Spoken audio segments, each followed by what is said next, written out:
Doutor Renato, bem-vindo, muito obrigado pelo seu tempo e generosidade. Lembrando que estamos aqui, olha o QR Code na tela, 1013.2 Pilot Training, os melhores simuladores do Brasil patrocinam esse evento.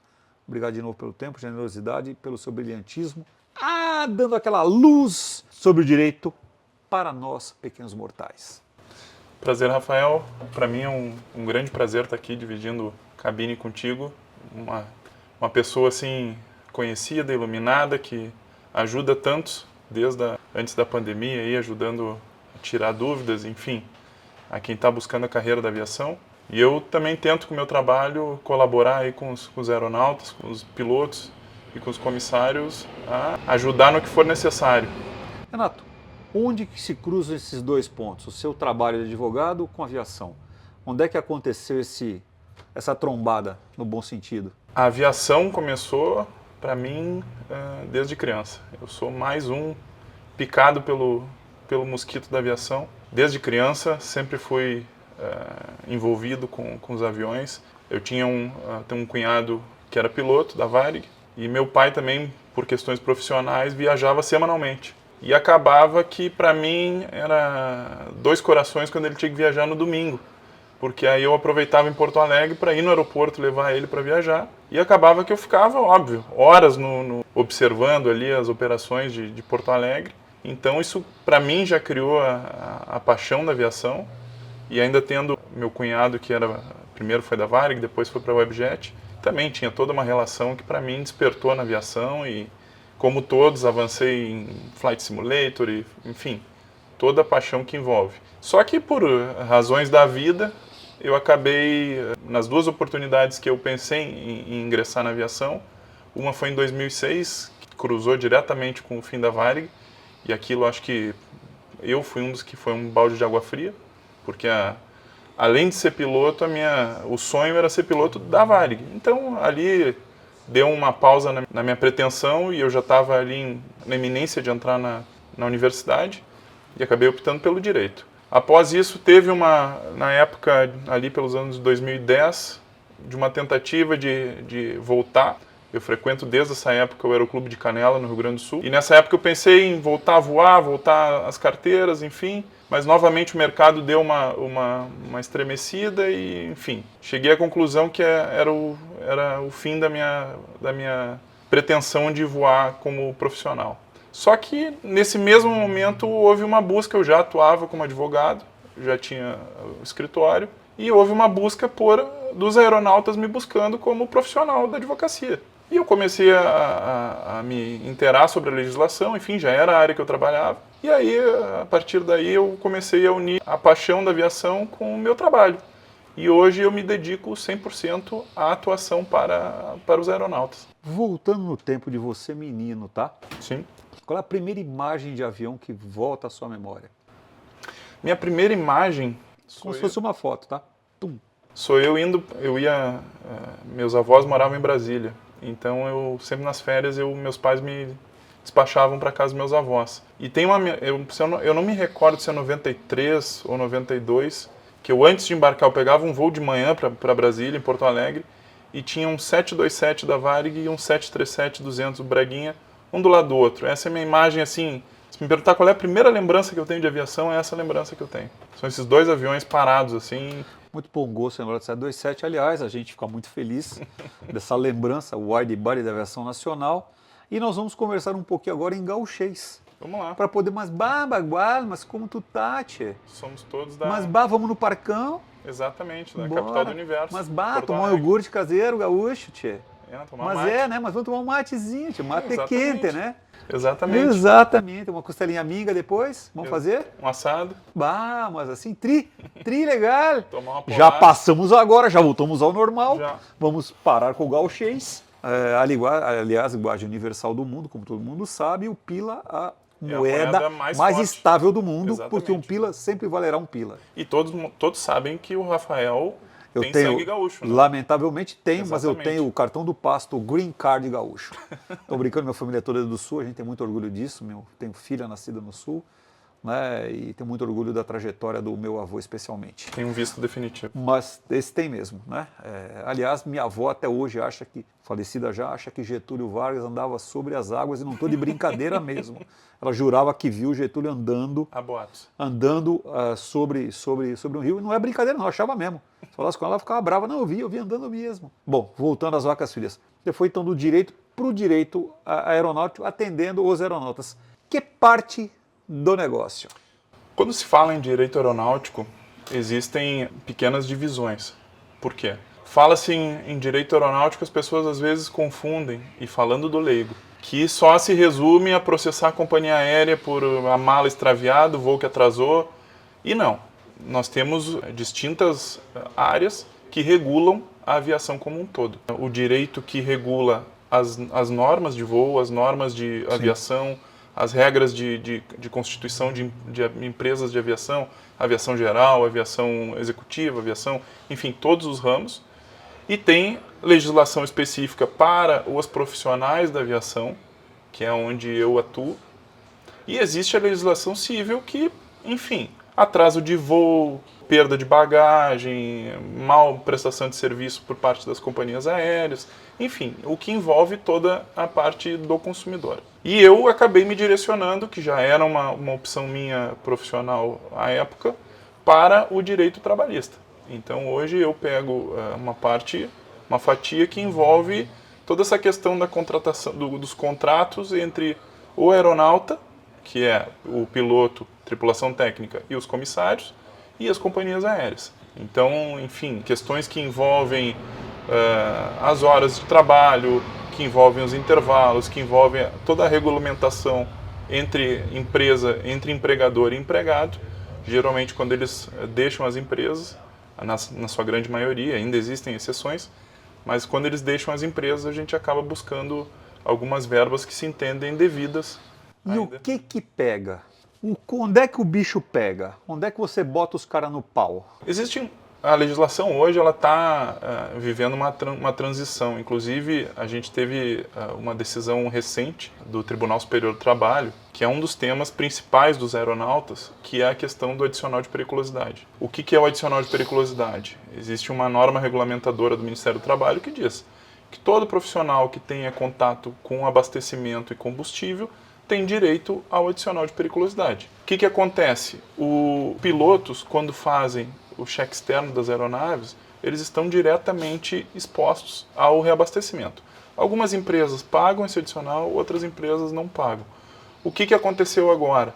O Tribunal Superior do Trabalho botou uma pá de cal nessa situação. Ele diz lá, saiu um entendimento que diz: todo profissional que trabalha em aeronave e realiza serviços externos, mesmo não vinculados ao abastecimento, ou seja, não é o piloto que abastece, ele tem direito ao adicional de periculosidade. São coisas como essa, questões, o salário dos aeronautas no Brasil ele é dividido, né? Ele tem uma parte base e tem uma parte variável. Esse salário variável, ele pode ser, hoje a lei estabelece que ele obrigatoriamente tem que ser calculado em horas voadas. Sim. Só que antes de 2017 ainda era permitido que ele fosse calculado em horas voadas, em quilômetros voados. Então existem empresas no Brasil que pagam ainda por quilômetros voados, os contratos anteriores a 2017, e as outras pagam por hora. Mas assim, sem apontar para ninguém, tem empresas que às vezes o cálculo de horas é equivocado,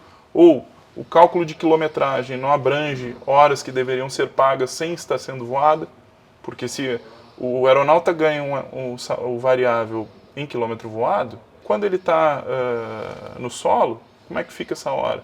Quando ele está voando à noite e está no solo à noite, como é que fica calculada essa hora? Então tem diversas questões aí que ficam, que só se esclarecem por meio da justiça. E funciona? Funciona. Funciona bem? Funciona. Funciona bem, ou seja, eu consigo... O judiciário talvez não funciona bem, mas a aplicação da lei funciona. Bom, essa...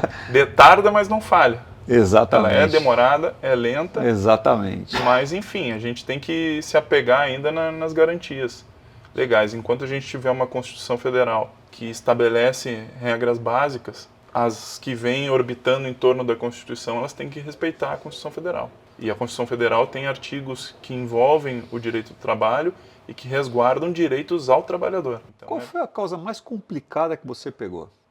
mais complicado? É aquela que você falou, essa aqui é dor de cabeça. É BO. Todas as causas que envolvem demissões por motivos adversos, deixando claro, a lei garante a todo empregador o direito de contratar e de demitir. Todavia, se o profissional não tem culpa de uma demissão que é imposta, ou passamos a situações que já passaram do tempo, ou seja, como foi o caso da pandemia. A pandemia houve grandes reduções de força de trabalho. Sim. Tá? Só que chega um ponto que tem que se estagnar. Não, olha, passou a pandemia, 2022, encerrou, não tem mais. Não pode, a partir desse momento, ainda se manterem demissões se justificando com a pandemia, por exemplo. Entendo. Já tive casos dessa situação em que a gente busca a reintegração do trabalhador. Olha, o trabalhador é a ponta mais fraca da corda. Então, reintegra ele na empresa e vamos discutir com ele empregado. Porque é injusto que ele vá se deteriorando, vá se perdendo um poder, que seria o poder de ter o trabalho, de ter a remuneração, para discutir com uma empresa de 10 mil funcionários, 12, 15 mil funcionários, como são as empresas aéreas no Brasil hoje. E como é que a empresa encara esse teu trabalho? Vamos pensar do outro lado. Eu acho que eu não sou bem quisto pelas empresas. Eles não... Mas nunca tive nenhum problema. Nós, quando estamos numa sala de audiência, é como dois pilotos dentro de uma cabine. Enfim, o outro pode não gostar de mim, eu posso não gostar dele, mas a gente tem que manter o profissionalismo, manter a boa conduta com os outros profissionais, porque também é o trabalho deles. Não podemos dar demérito aos profissionais que defendem as empresas. As práticas das empresas são políticas empresariais, eles fazem o que bem entender. Se eles lá na frente vão ter que pagar por isso que eles estão fazendo, é o risco que eles correm. Vou fazer uma pergunta, eu sei que não é a sua área, mas eu acho que a gente vai bater nesse ponto. O Brasil é muito judicializado em termos de transporte aéreo? Muito. Ou seja, tudo vai para o pau? Tudo. Tudo e, às vezes, coisas que poderiam ser resolvidas de forma administrativa acabam tomando um rumo judiciário. Por exemplo, acredito que, como é em outros países, outras culturas jurídicas, perda de mala, atraso de voo, se respeitasse a legislação, nós teríamos um enxágue muito maior do judiciário e que poderia levar até agilizar os processos do que hoje. Hoje a pessoa perde uma mala, perde alguma coisa, óbvio, é um dano, não estou dizendo que não. Mas assim, se houvessem políticas e se respeitassem, que existem legislações que prevêem indenizações que não são respeitadas, poderia se reduzir muito mais esse alto nível de judicialização. E aí reduziria, inclusive, as reclamações que vêm do lado das companhias aéreas. Porque a gente vê, às vezes, representantes das empresas reclamando, o meu avião teve uma razão da natureza, teve que retornar, e agora todos vão me processar, o avião inteiro vai me processar. Só que a empresa, às vezes, não está preocupada com o problema que está dentro do avião. Cada um que está ali dentro tem a sua história particular, tem o seu problema, está viajando por algum motivo. Por exemplo, se eu estivesse num voo indo para uma audiência e o avião retorna, quem me garante quanto tempo eu vou ter uma informação correta da empresa aérea de quanto tempo eu vou chegar no meu destino? Às vezes, os passageiros ficam ao léu em saguões de aeroportos, no chão, sem ter notícia. E não é culpa do funcionário do balcão, não é culpa do funcionário do check-in, Claro. Não é culpa deles. Existe uma organização, às vezes a aeronave não pode realmente voar, por um motivo, uma colisão ou por um motivo mecânico, entendemos. Só que as pessoas têm que ser atendidas. Seja, não vai poder voar, então vai todo mundo para um hotel, mas de uma forma célere. Perdeu uma mala, então beleza. Tem ali uma quantidade de itens que seriam pessoais, de uso, roupas íntimas, enfim, pijama, escova de dente, pasta de dente. A empresa vai lá e dá um voucher para comprar esses itens. Há muitos países de primeiro mundo hoje é assim que funciona. E aqui, infelizmente, a gente acaba e isso induz para o excesso de judicialização. Deixa eu te fazer uma pergunta, achei interessante você falar, né, que há essa distância, né, entre o fato ocorrido lá e a interpretação ou execução da empresa aérea na outra ponta. Sim. Né? a parte do dia a dia mesmo. O cara vai lá dar o voucher, ou seja, dar um rango, dar uma explicação Exato. e tal, isso acaba não acontecendo. E a minha pergunta vai nesse sentido, por que você acha que as empresas são tão, eu vou usar um termo agora, entre aspas, lenientes com relação a esse cumprimento legal? E isso vai para a área trabalhista também. Né? Ou seja, está arriscando porque sabe que vai demorar, está arriscando porque sabe que não vai dar nada, ou simplesmente é bagunça mesmo e vamos embora que é nós. Eu acho que tem as duas coisas. Tanto o risco calculado, principalmente na parte trabalhista, quanto o vamos lá que a gente empurra ou a gente faz acordo. Que eu acho que entra nessa questão do direito consumerista. O consumidor hoje, e se estabelece na jurisprudência, uma tabela de valor. Perda de voo, perda de mala, perda de conexão, são valores hoje quase que tabelados. Então, eu acho que as empresas se sentem confortáveis, e é um centro de custos que eles têm que ter, enfim, e da mesma forma trabalhista. O trabalhista eu vejo com outros olhos, pela convivência que eu tenho hoje com clientes que, na sua grande maioria, são profissionais que saem das empresas nacionais para irem voar fora do Brasil, a quantidade de profissionais que não ingressam buscando direitos é numa expectativa de um dia retornar ao Brasil e serem recontratados por essas empresas. Entendo. Ou seja, eles buscam sair do Brasil, onde eles vão galgar uma qualificação, e a gente sabe que o objetivo é como qualquer profissional, tu entra no mercado de trabalho, tu quer se tornar o mais qualificado possível. Claro. Então, às vezes as pessoas sabem que existe uma dificuldade e uma lentidão maior no Brasil de galgar posições dentro da aviação,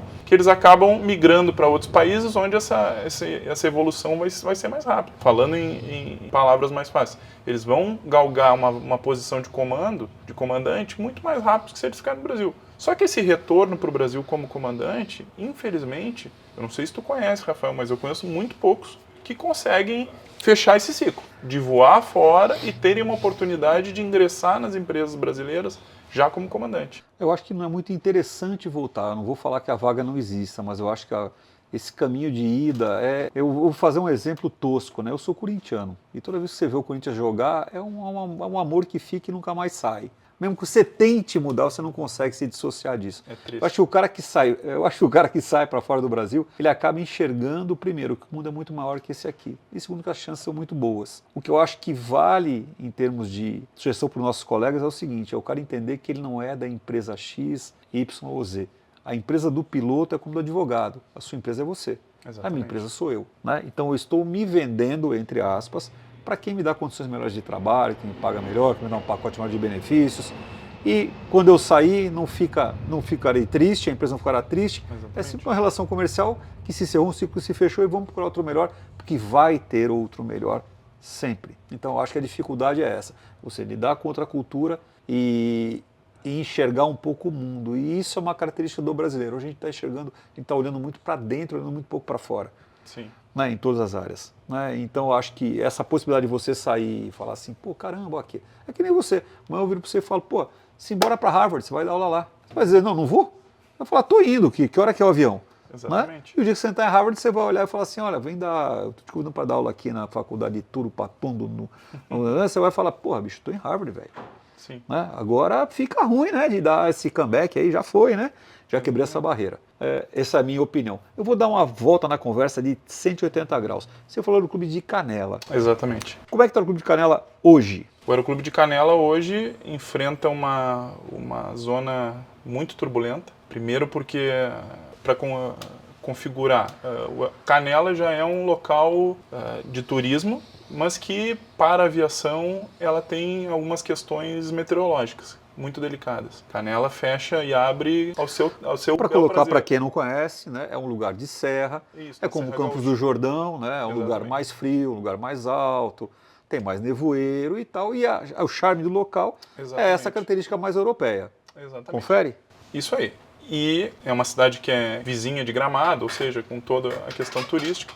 E hoje o Aeroclube de Canela, fora as condições financeiras como todo o aeroclube brasileiro enfrenta dificuldades, que a gente tem que colocar aqui, a formação de piloto, se não for a mais, é uma das mais caras de todas, porque hoje tu te formar piloto, para conseguir aplicar numa empresa hoje, no mínimo tem que ter 150, 200 horas de voo. Isso hoje envolve uma quantidade considerável de dinheiro. E para isso acontecer, os aeroclubes também têm que ter um caixa forte para se manter e ter aeronaves disponíveis, simuladores disponíveis, toda uma estrutura que possa receber esses alunos. Canela enfrenta um problema que o Rio Grande do Sul enfrentou desde o ano passado, da enchente. E a partir daí, agora houve quem assumiu o aeroporto municipal de Canela, que depois passou a ser estadual e agora está com a concessão da Infraero, ela está administrando o aeroporto. E a gente está com o aeroclube em si está com uma discussão com relação às áreas que o aeroclube opera. Estamos em negociação com a Infraero, mas tentando demonstrar, e eu acho que isso é uma coisa que se estende a todos. A lei, de forma bem clara, ela estabelece: os aeroclubes são instituições formadoras. Elas são instituições que têm que trabalhar para o crescimento de uma categoria. Sim. Que é... Agora existem, há alguns anos, escolas de formação de pilotos, mas são muito poucas comparadas às quantidades dos aeroclubes. E eles têm que ser olhados com outros olhos. Não estou aqui pontuando especificamente Canela, ou Sorocaba, ou enfim, todos os aeroclubes que o Brasil tem. Eu estou falando da categoria formadora de pilotos. O Brasil é um país que teve uma das maiores companhias aéreas do mundo, com um nível de formação de pilotos top de linha, e que hoje tropeça para conseguir manter os aeroclubes. O Aeroclube de Canela é uma instituição com mais de 50 anos, que surgiu junto com a Serra Gaúcha, vamos dizer assim, é uma união que existe ali, e hoje está à míngua, está próximo de uma condição quase que falimentar. Você fala no Rio Grande do Sul, eu me lembro, e não vou deixar de destacar os nossos amigos da Brigada Militar, da versão da Brigada Militar.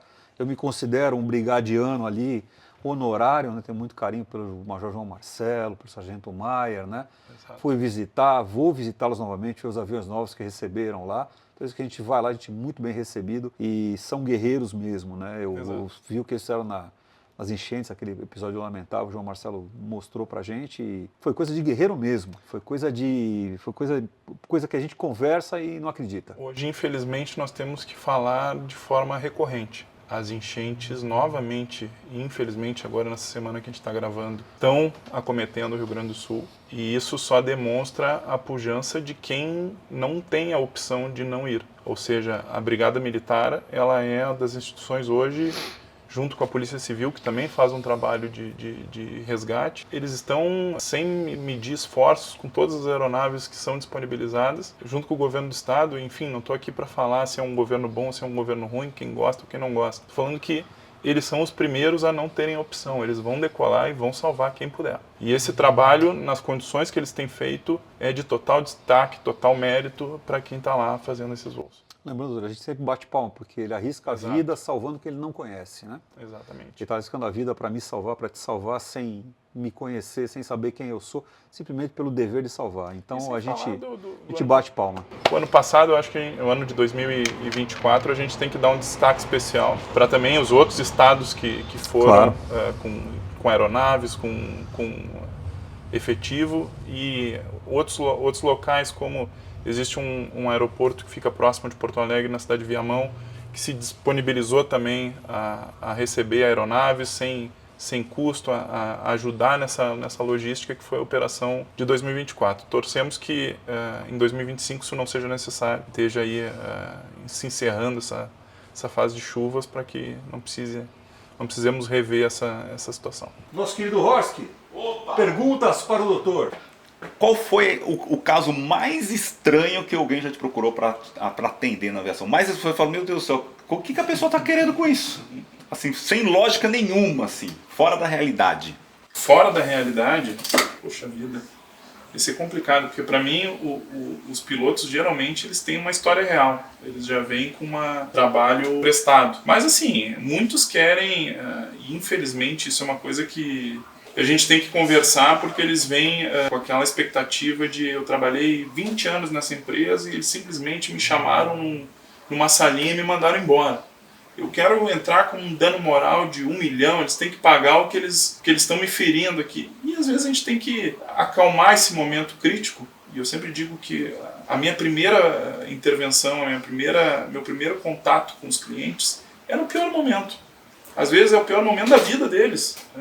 ainda bem que eles talvez não tenham perdas significativas de familiares, nem nada. Então essa perda do trabalho, às vezes é uma coisa que fere muito, fere e magoa. Então a gente pega essas pessoas, eles querem que o processo gere uma indenização milionária, aquelas coisas de filme. Eu tenho que explicar que não. O judiciário não é um filme, o judiciário é uma realidade. A gente tem que tratar o que é real. Então, às vezes o mais difícil é esse momento inicial acalmar um pouco o ânimo de vingança e trazer isso para um ânimo de realidade. O que efetivamente a gente pode buscar e o que é passível, né, de buscar no judiciário. Pergunta pessoal, será que eu recebi meu dinheiro da Varg nessa vida? Olha, tudo indica. Tudo indica nessa Tudo vida indica ainda. que Nessa vida ainda virá. Inclusive, tiveram alguns pagamentos no final do ano passado, mais um lote de pagamentos. Mas não recebemos aqui, viu? Zero. Aí, Entramos, literalmente recebemos um abraço e um queijo. Agora, tem pessoal ligando querendo comprar os meus créditos. Então, provavelmente, eu senti um pouco de firmeza. Quem sabe a coisa mas vai. essa compra é por um valor... Nem ouvi a compra, porque já esperou, estou esperando há 25 anos, espero Espero mais 200 anos, não e tem a problema. perspectiva de vida ainda é longa. Então, Não, longa é mais ou menos, né? É longa mais ou menos. acho que é um tema que a gente pode tratar Por favor, e que é um tema que está... trate. Que está vamos se dizer assim, na capa dos jornais envolvendo as companhias aéreas, eu acho que é o wet leasing. É um assunto que está ocorrendo no Brasil hoje, uma discussão sobre isso. Explica para o pessoal que nos assiste, que a maior parte é o público que não é de aviação, o que é o wet leasing e o que está acontecendo e por que não está acontecendo. Existem duas formas. As companhias aéreas, nenhuma companhia aérea é como uma empresa de transporte terrestre que pode simplesmente comprar um automóvel, um avião.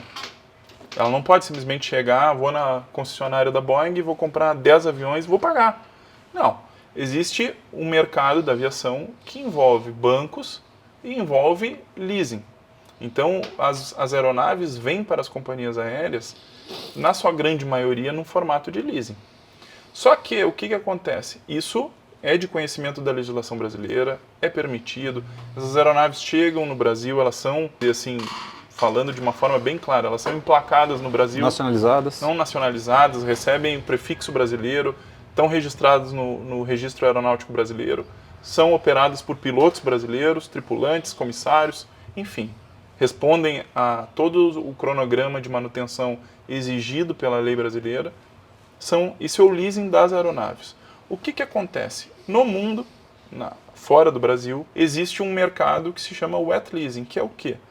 Chega uma alta temporada, a empresa já está operando no limite das suas aeronaves, a legislação desses outros locais, que pode ser considerada União Europeia, pode ser considerado Estados Unidos, enfim, ela permite que essas empresas, por um prazo determinado, loquem aeronaves tripuladas. O que é isso? A aeronave vem com piloto, com comissário, com mecânico, com tudo. A empresa aérea não tem qualquer responsabilidade física sobre aquele bem. Só que no Brasil, isso não é permitido. Não é que exista um artigo que diga no Brasil não pode ter wet leasing, mas diz que obrigatoriamente os tripulantes têm que ser brasileiros para voos. Não é, vai me dizer, as empresas internacionais têm que ter piloto brasileiro? Não. Mas os voos que partem do Brasil com a bandeira brasileira, eles obrigatoriamente têm que ter tripulantes brasileiros em aeronaves brasileiras.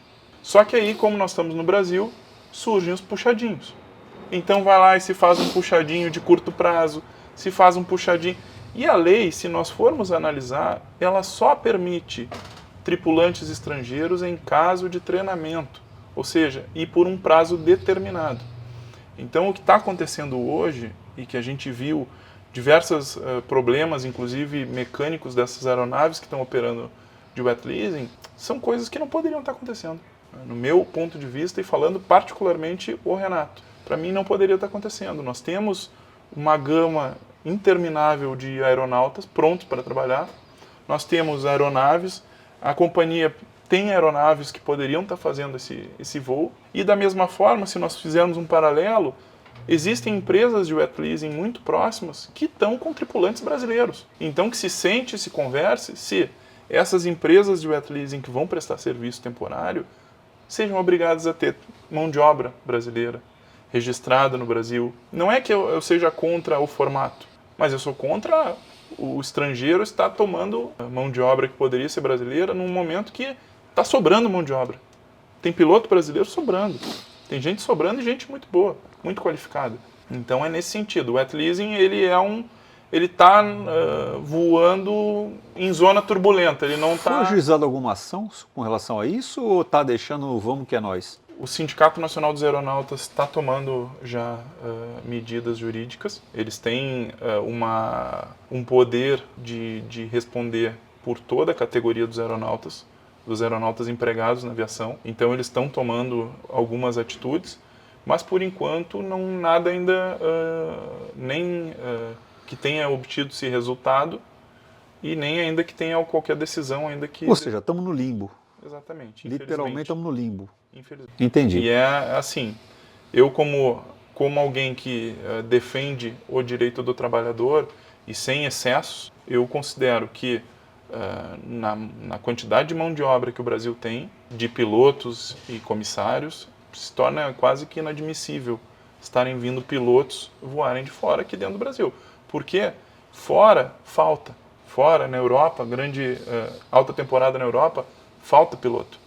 Aí é uma questão diferente, eles não têm mão de obra para cumprir com o necessário. O Brasil tem mão de obra, sobrando.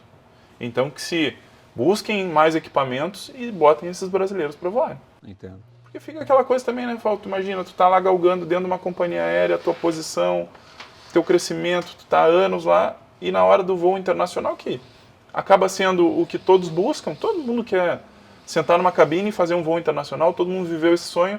Não, agora vai ser o pessoal lá que veio da Europa, eles mesmos vão fazer esse voo e vocês continuem sem demérito nenhum, voando para Imperatriz, para Belém, Claro, entendo. enfim, fiquem por aqui. Então acho que isso eu acho o assunto, vamos dizer assim, é o assunto do momento e eu acho que tem que ser tratado pelas autoridades da aeronáutica e da aviação civil, das agências, para que seja, enquanto não tiver uma conversa que seja que estabeleça as regras do jogo, se interrompa esse tipo de operação. Captei. Se bora preparar para pousar, comandante?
Pode liberar seus comissários? Pode.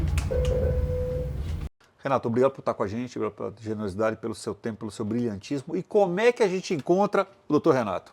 Eu que agradeço pela oportunidade, para mim é um prazer estar aqui, te acompanho já há muito tempo nas redes sociais, enfim, e eu fico à disposição de quem quiser mais esclarecimentos acho que o LinkedIn hoje é o canal mais prático de busca, pode procurar Renato Calduro e aí faça o contato, eu respondo o mais breve possível, tentando dar um atendimento sempre personalizado, próprio para a situação de cada um, que como eu sempre falo e falo para meus clientes, cada pessoa tem uma situação diferente, tem um sentimento diferente. Cada aeronauta que precisa, ele está buscando porque ele se sente preterido, ou enfim, sente necessário estar naquele pior momento alguma ajuda. Então, eu fico à disposição de quem precisar, inclusive para tirar dúvida daqui a pouco, sem qualquer compromisso. Pode me buscar no LinkedIn, a partir dali eu passo meus contatos, enfim. Renato, obrigado por tudo de Eu novo, que te tá? agradeço.